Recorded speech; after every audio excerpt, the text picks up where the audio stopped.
This by implication indicates that the Kenya Kwanza coalition is the majority party and the Azimio la Umoja One Kenya coalition party is the minority party in this house.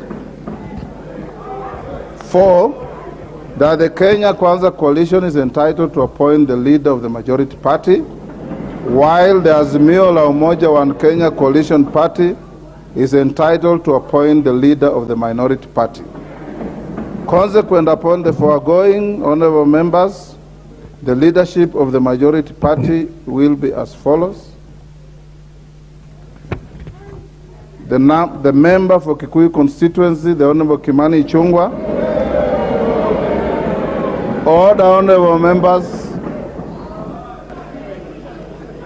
The member for Kilifi North, the Honorable Owen Baya, is the deputy leader of the majority party. The member for South Mugirango, the Honorable Silvanos Osoro, is the majority party whip. The member for Marsabit County, the Honorable Naomi Jilo Wako, is the deputy majority whip.